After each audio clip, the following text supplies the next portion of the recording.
Disa prova në vendin ku ndodhi atentati në Lundër të Tiranës, ku u plagosen 4 persona mes të cilëve 2 të mitur, kanë sjellë progres në hetimet e policisë së Tiranës. Sendet e gjetura japin shpresë për hetuesit e krimeve të rënda për zbulimin e identitetit të autorëve të dyshuar, si dhe në zbardhjen e plotë të ngjarjes. Burime bëjnë me dije se pikërisht në vendin ku ndodhi sulmi me armë ndaj mjetit luksos tip G-klas, janë gjetur disa sende personale që mendohet se u përkasin 2 autorëve.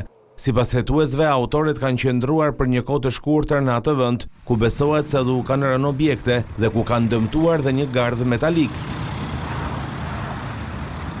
Në këto sende janë zbuluar gjurmë dhe material gjenetik, të cilët janë dërguar në laborator për analizë. Pritet që në vijim të kryhen krahasimet gjenetike për të identifikuar dhe ndaluar personat e përfshirë në atentat. 2 autorët e plagosjes së 4 fisht me njëherë pas ngjarjes u larguan me shpejtësi në drejtim të Elbasanit, pasi dolën në autostradë janë futur në zonat rurale të Tiranës për të humbur gjurmët, ndërkohë që motori që u përdor nga ata u gjet me pasi djegur në afërsi të Mulletit. Hetuesit e krimeve të rënda në policinë e Tiranës po hetojnë disa pista.